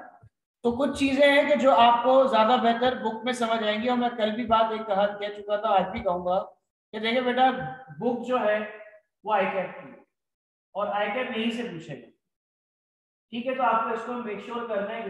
देखो मिशन स्टेटमेंट में क्या है, give everyone power to create and share the idea information instantly without barriers. भाई मेरा क्या है, मैंने अच्छा ये ऑर्गेनाइजेशन की एग्जांपल, ट्विटर की क्या एग्जांपल है, ट्विटर का क्या मिशन है, ट्विटर का क्या मिशन है कि भाई हर कोई आए, उससे जो लगता है कि वो सही है या गलत है, हम किसी को जज करने नहीं बैठे, आप अपने आइडियाज शेयर करें। इसमें फिर लोग किस तरह से रिस्पॉन्ड करते हैं वो बताएगा कि आपने ठीक बात कही कि गलत बात। तो दूसरा क्या है, we believe in free expression, तभी तो हमने परमिशन दी लेकिन हाँ, आप एब्यूजिंग लैंग्वेज यूज ना करें, आप पॉलिटिकल बातें ना करें। जैसे फेसबुक पे रिस्ट्रिक्शन है, ट्विटर पे नहीं है। ट्विटर पे आप हर कंटेंट लिख सकते हैं, फेसबुक पे नहीं है। फेसबुक पे रिस्ट्रिक्शन आ जाती है, भाई आपने इस तरह का कंटेंट नहीं शेयर करना, आपने फला बात नहीं करनी, पॉलिटिकल बात नहीं करनी। ट्विटर पे ऐसा कुछ नहीं। ट्विटर पे आप ओपन फॉर ऑल, आप किसी किसी प्राइम मिनिस्टर को भी टैग करके बातें कर सकते हैं, ठीक है ना, वो इतना ओपन चलता है। तो यहाँ पर value free expression, think every voice has the power to impact the world, ऐसा कुछ भी नहीं है। आज आप लिख दो PRC भाई, क्या इम्पैक्ट आएगा आप लोगों का? तो ये बहुत दफा ऐसी चीज लिखी होती है कि भाई पावर इस तरह से क्रिएट नहीं होती, आपको देखना पड़ता है कितने लोग कनेक्ट है। जैसे बीच में हैशटैग लिख लिया था ब्लैक लाइव मैटर्स, तो वो एक वाकई हैशटैग था, वो वाकई एक माइंडसेट था, एक आइडियोलॉजी थी, तो उस पर लोगों ने सपोर्ट भी किया, बात भी की। Strategy, reach the largest daily audience in the world by connecting everyone. अब ये जो मैं चीज पढ़ा रहा हूँ एग्जांपल है, do you think it's worth it to discuss in this class? I don't think so. Now it's up to you to read it at your home, और कुछ समझ में आया तो मैं अवेलेबल। मेरी अवेलेबिलिटी कब तक है? पूरा दिन और रात 3 बजे तक, क्योंकि 3 बजे मैं सो जाता हूँ, फिर 6 बजे उठ जाता हूँ। बस ये जिंदगी है, और मजेदार जिंदगी। तो भाई 3 बजे के बाद नहीं। और हाँ, कभी कभी मेरा मूड नहीं होता, मैं कटा भी देता हूँ, यार आज मूड नहीं लगा, कल बात कर। वरना बच्चे रात 2:30 बजे तक समरी भेजते हैं, शाबाशी भेजता रहता हूँ, बात करता रहता हूँ। तो मेरे लिए कुछ नहीं है। हाँ, 3 बजे मैं बोलता हूँ भैया अब शटर बंद हो गया, अब दुकान बंद है, कल बाहर। अब बात करते हैं गोल्स एंड ऑब्जेक्टिव की। गोल्स एंड ऑब्जेक्टिव में हमें बताया गया है कि क्या है, गोल्स क्या है। There is a confusion. देखो, जो बच्चे अब गोल्स और कंफ्यूजन में थे, बुक को पता है ये बात कि मेरे पास जो आवाम आएगी वो कंफ्यूज आवाम होगी, क्योंकि मिशन और विजन में डिस्टिंग्विश करना आसान है, गोल और ऑब्जेक्टिव में करना। तो बुक आप आवाम को देख के तो आपके लिए तो लिखी है, तो पता है आपका। There is some confusion about the meaning of goal and objective, and the term might be used to mean different things. ठीक है? However, it is useful to think of goal and objective as well. अब आपको बता रहे हैं, जैसे आप सोच रहे हो वैसे मत सोचो, पहली बात वल्लाह का वास्ता, जैसे मैं बता रहा हूँ वैसे सोचो। Goals are aim for the entity to achieve. अबे भाई, आज तक तो हम एम को पर्पस बोलते हैं और पर्पस को एम, तो दोनों में फर्क क्या है भाई? तो यहां बताया गोल्स, अगर एम पर्पस होता तो मैं गोल्स नहीं मिशन कह देता इसको। सोचने वाली बात है ना। अगर M is equals to purpose है तो purpose is equals to mission है, तो मैं मिशन कह के बात कंप्लीट कर लेता। मैंने गोल कह के क्यों बात को लेके चल गया? भाई ऑनलाइन वालों को आवाज आ रही है?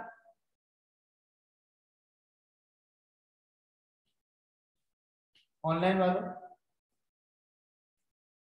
ठीक। तो अब यहाँ पर बात हुई, दे आर ब्रॉड इंटेंशन।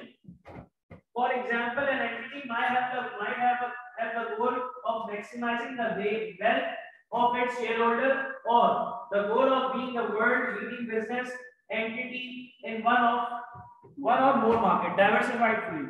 ये मेरा एम है। अब समझा, सक्सेसफुल होना विजन, उसके लिए सीए करना मिशन, उसके लिए पीआरसी के पेपर पास होना एम। अब पीआरसी के पेपर पास कैसे होंगे, उसके लिए objective are drive from the goals. Goal होगा तो ऑब्जेक्टिव होंगे, विजन होगा तो मिशन बनेगा, मिशन होगा तो गोल आएगा, गोल होगा तो ऑब्जेक्टिव होगा, ऑब्जेक्टिव से ही ड्राइव होता है goal of an entity and are M express. अब मैं उस गोल को इंप्लीमेंट करने के लिए जो बेसिक स्ट्रेटजीज बना रहा हूं, सुन, विजन के लिए मैं स्ट्रेटजी बनाता हूं, उसको कहते हैं मिशन स्ट्रेटजी। मिशन अचीव करने के लिए जो स्ट्रेटजी बनाता हूं उसको गोल स्ट्रेटजी कहते हैं, और गोल अचीव करने के लिए ऑब्जेक्टिव स्ट्रेटजी। इसे आप प्लानिंग भी कह सकते हो, objective plan, mission plan, vision plan. ठीक है, आगे बढ़ते हैं। Express in a form that can be measured, इसका मतलब ऑब्जेक्टिव मेजर किए जा सकते हैं, गोल मेजर नहीं हो सकता। आगे बताएगा भी, बहुत सी बुक्स में लिखा हुआ है गोल शुड बी स्मार्ट। मैं दिखाऊंगा वो, अभी मेरे पास बुक निकालूंगा तो टाइम लग जाएगा। कल भी क्लास है ना, मुझे कोई बच्चा रिमाइंड करा दे तो मैं बुक का वो पेज निकाल के रखूंगा एसीसी का। मैं यहाँ इसी क्लास में दिखाऊंगा कि वहां लिखा हुआ है गोल मस्ट बी स्मार्ट। मैं सिर्फ आइडिया देने के लिए कि बाद बच्चे जब दूसरे स्टूडेंट से, दूसरे दोस्त से डिस्कस करते हैं तो बोलते हैं हमारे टीचर ने ना ये पढ़ाया है, तो फिर बोलते हैं हमारे टीचर ने नहीं पढ़ाया। एग्जाम में ऑप्शन में हाँ गोल दिया है तो ऑब्जेक्ट को हाँ, लेकिन आइडिया क्यों दे रहे हैं कि ताकि फर्क पता चले कि वहां पर अगर इसी स्मार्ट चीज को हम गोल कह रहे हैं तो पीछे कोई थिंकिंग है, वो थिंकिंग अंडरस्टैंड करनी है।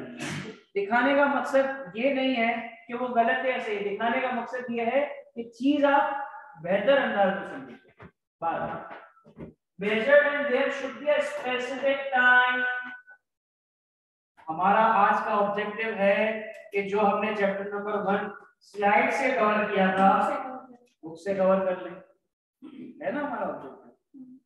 और कल हमारे ऑब्जेक्टिव क्या होगा कि हमने जो चीजें, आज का आपका ऑब्जेक्टिव मैं क्या दे रहा हूँ, कब घर जाओगे? 9 बजे, 1 घंटा घर पहुंचते हैं, ठीक है। 11:30 बजे सबने बोल लेनी है इसकी बुक हैं, ये जल्दी सुबह से आए हम तो क्लास थी, उसके पहले तो पढ़ रहे थे। तो फिर इसकी समरी कौन बना के देगा?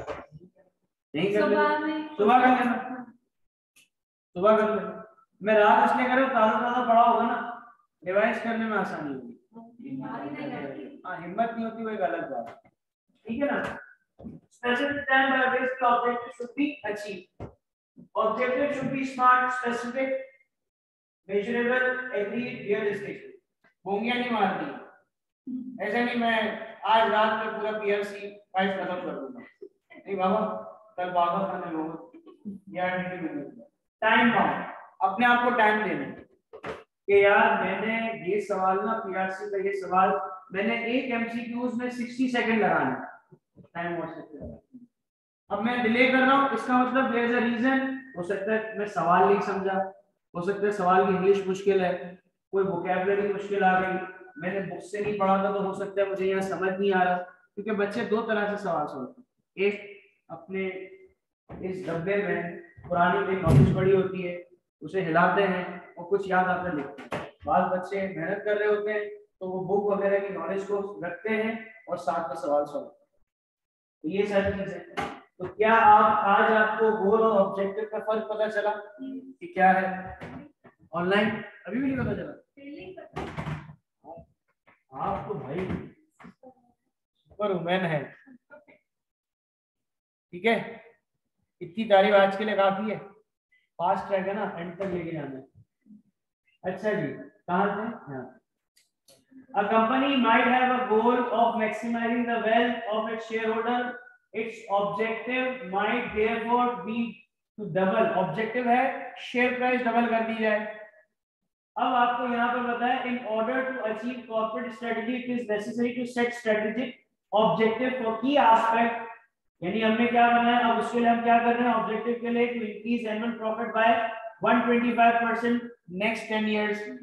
ये ऑब्जेक्टिव बनाना शुरू किए हैं। मुझे लीडिंग कंपनी बनना है तो इस तरह के स्टेप लेता रहूंगा तो मैं लीडिंग कंपनी बन सकता हूं। तो आपको यहाँ बताया गया ऑब्जेक्टिव से रिलेट, बुक खुद देखो, बुक खुद बताएगा पढ़ना कैसे। Once you connect yourself book ना, तो बुक खुद बताएगा, बुक कहेगा टेंशन नहीं लेना, खुद आगे समझाऊंगा। जहां बुक को लगेगा कि यार बच्चे को बहुत जनरल बातें कर दी हैं, वो और कंफ्यूज हो रहा है, तो बुक खुद डेफिनेशन लिख के देगा।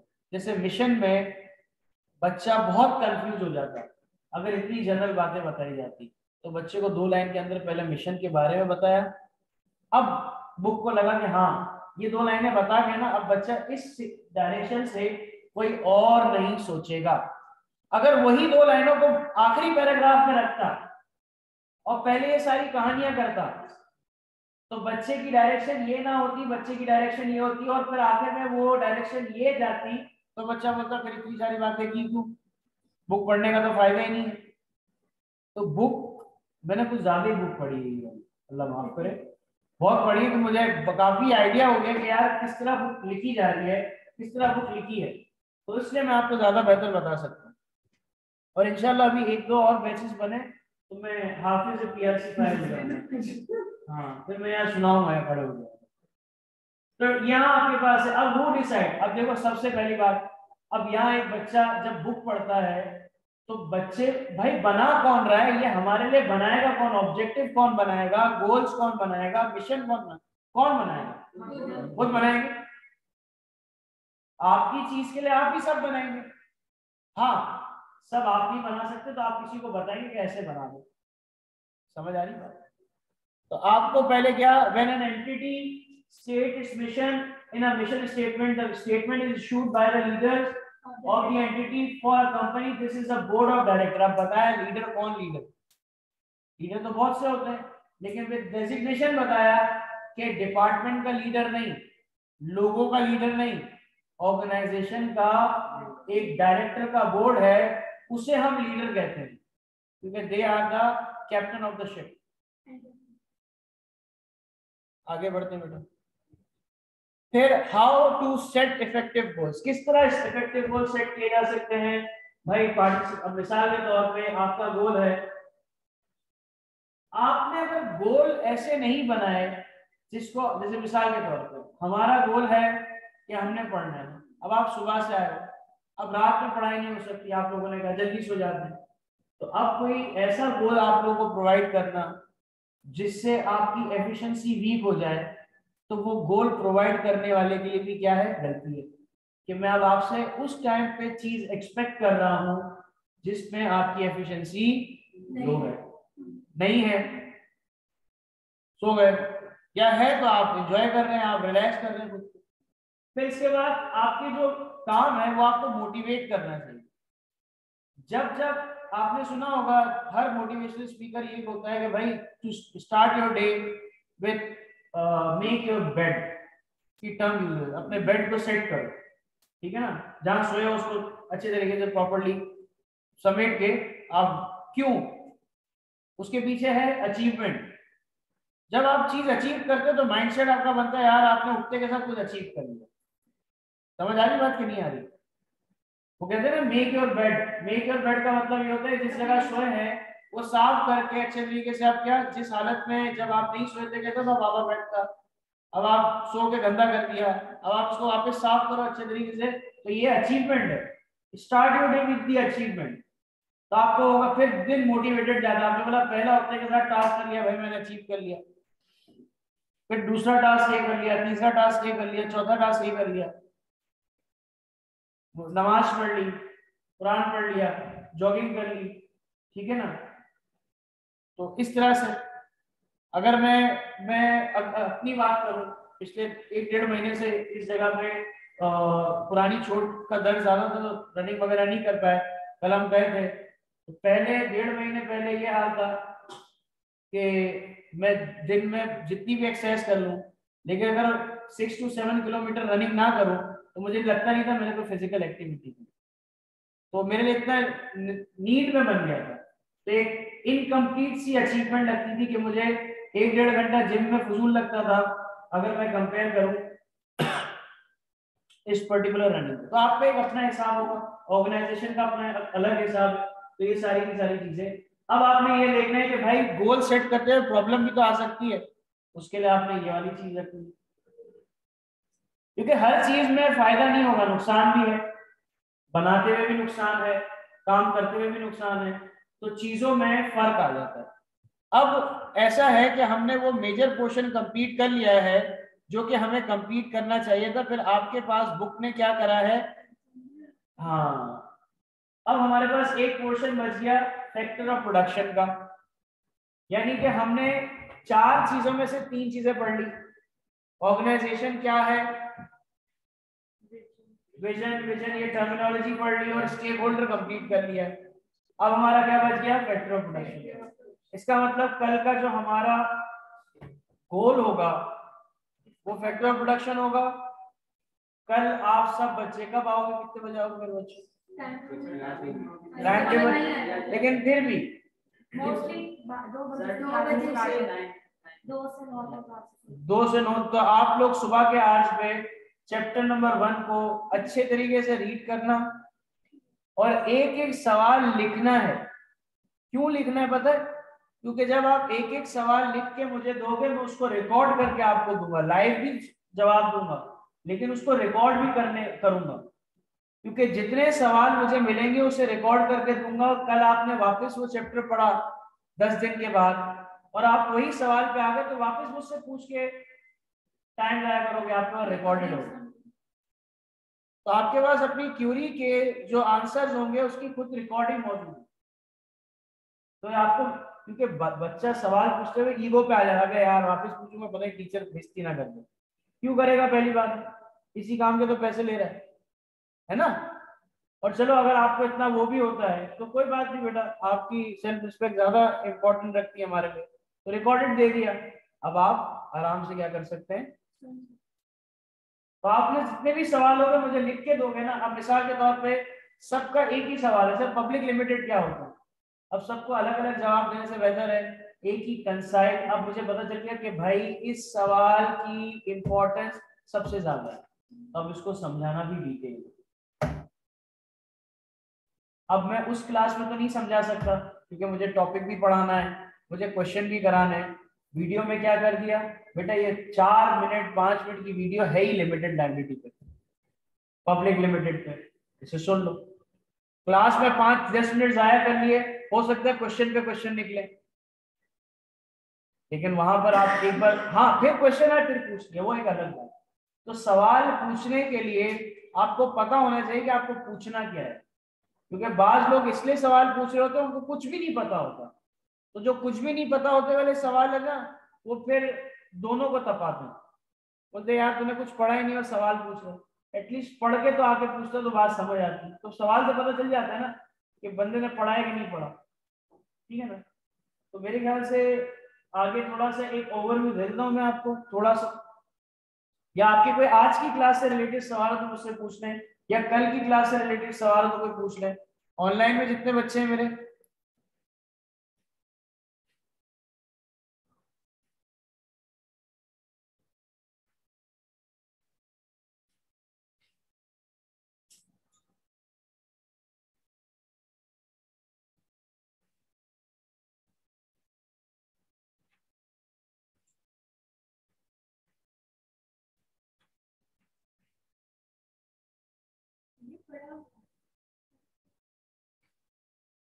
पहले से तो नहीं, पीआरसी आपसे पूछ के तो नहीं आया। इको में भी, इको में इकोनॉमिक्स की एंगल से देखा गया है, यहाँ पर थोड़ा बिजनेस। हाँ बिल्कुल। अब यहाँ पर एक चीज है, पहले फैक्टर ऑफ प्रोडक्शन 4 कहते थे, अब 5 भी कहते हैं। एक एंटरप्राइजेस स्किल भी है कि वहाँ हाँ यार आइडिया भी होनी चाहिए, नॉलेज भी कोई चीज है। सिर्फ फैक्टर ऑफ प्रोडक्शन के होने से बिजनेस नहीं होते, आपको बिजनेस की नॉलेज भी होनी चाहिए कि कौन सा बिजनेस स्टार्ट कर रहे हैं। मैं अगर फला काम को मिसाल के तौर पर मैं कहता हूँ कि यार मैं मुझे क्लोथिंग में शौक तो है लेकिन मैं लेडीज क्लोथिंग में चले जाता हूँ, तो मुझे तो आइडिया ही नहीं भाई फैब्रिक का क्या मसला है, कलर कॉम्बिनेशन क्या है, मैं अपने हिसाब से कलर रख लूँ, हो गया काम। तो भाई चीजों के बारे में आपको जानना होता है, तो ये सारी चीजें हमारे पास आ जाती। तो हमारे पास यहाँ पर सर अभी हमने क्या करना है कल के लिए, आपने पढ़ाई करनी है बेटा। आप जितने ऑनलाइन में हैं, कितने हैं भाई, ये जो 4-5 हैं बरकत के लिए, तो ये आप एक काम करें, हाँ बाकी आज छुट्टी कर गए मेरे ख्याल से आए नहीं है। तो आप बच्चों ने क्या करने हैं, इसमें स्नेहा बीच से चले गई है शायद, तो आपने भी भाई बुक पढ़नी है। आप लोग ग्रुप पे हैं पहले ये बताएं, अगर ग्रुप पे हैं तो अपने ग्रुप नाम के साथ मैसेज करें ताकि मैं नंबर सेव कर लूं। तो सेव करने का मकसद ये है कि भाई पता चले किसने मैसेज किया, वरना पता नहीं होता।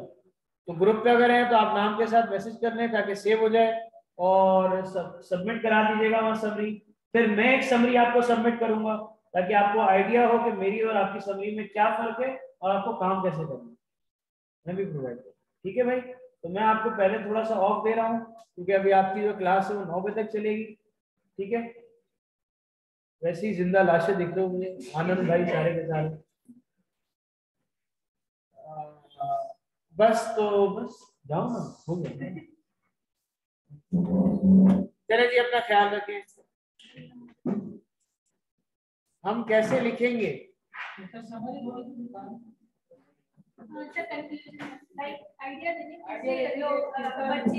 आइडिया ये है कि अगर आज पेपर है और आपको चैप्टर नंबर रिवाइज करना है तो क्या देखोगे? पॉइंटर्स हो गए, चार्ट फॉर्म हो गया।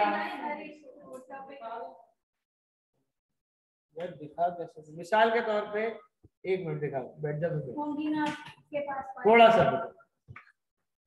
नाराज नहीं हो। अब मिसाल के तौर पे यहाँ पर हम आ गए,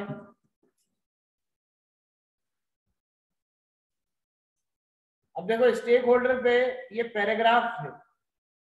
मैंने अपने आप को पैराग्राफ याद करने के लिए क्या कराया, स्टेक होल्डर में 3 बातें, एक इंटरनल, कनेक्टेड, एक्सटर्नल। अब एक्सटर्नल इंटरनल में इतने पैराग्राफ दे के बात समझे, मैंने बोला भाई 2 बातें, तो ये हो गया चार्ट बेस्ड समरी। अब इसी तरह आप पूरे उसकी बना सकते हो। जैसे एक आइडिया दे देता हूँ, बिजनेस के 2 objective, profit non profit. Profit और नॉन प्रॉफिट किस तरह से बनेंगे? गुड्स और सर्विसेज को सेल करके। फिर प्रॉफिट के अंदर 4 बातें, फिर इस तरीके से पर्पस और ये सारी चीजें चलती है। ऐसे नजरें मेरी कमजोर नहीं, लेकिन आजकल हाँ, लेकिन ये तो मेरा बेटा आपने ना ये इसको देख के बनाया ना, मतलब इस तरीके से बनाना। राइटिंग भी कहीं कहीं जल्दी में आप पढ़ा रहे हो, जल्दी जल्दी में लिखा है। सही है। तो ये चीज है कि आप बुक को पढ़ना, क्योंकि मुझे पता चल जाएगा कि आपने बुक को देख के समरी बनाई है या आपने मेरे लेक्चर को अंडरस्टैंड करके समरी बनाई है। बेटा जो ग्रुप में नहीं है वो मैसेज कर दें, मुझे नंबर लिख लें। अब ऐसा लगा सबको नंबर ही बांटने हैं। हाँ भाई लिखो, भाई नंबर लिख लो, 0332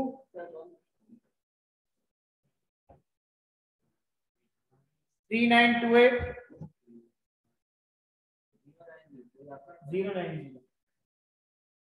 हाँ बेटा ये मेरा नंबर है, दोबारा याद करेंगे बेटा, घर वालों को सुनाएगा। 0332 3928 090।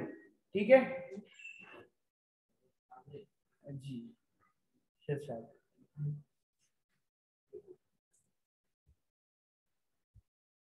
चले बेटा, अल्लाह हाफिज।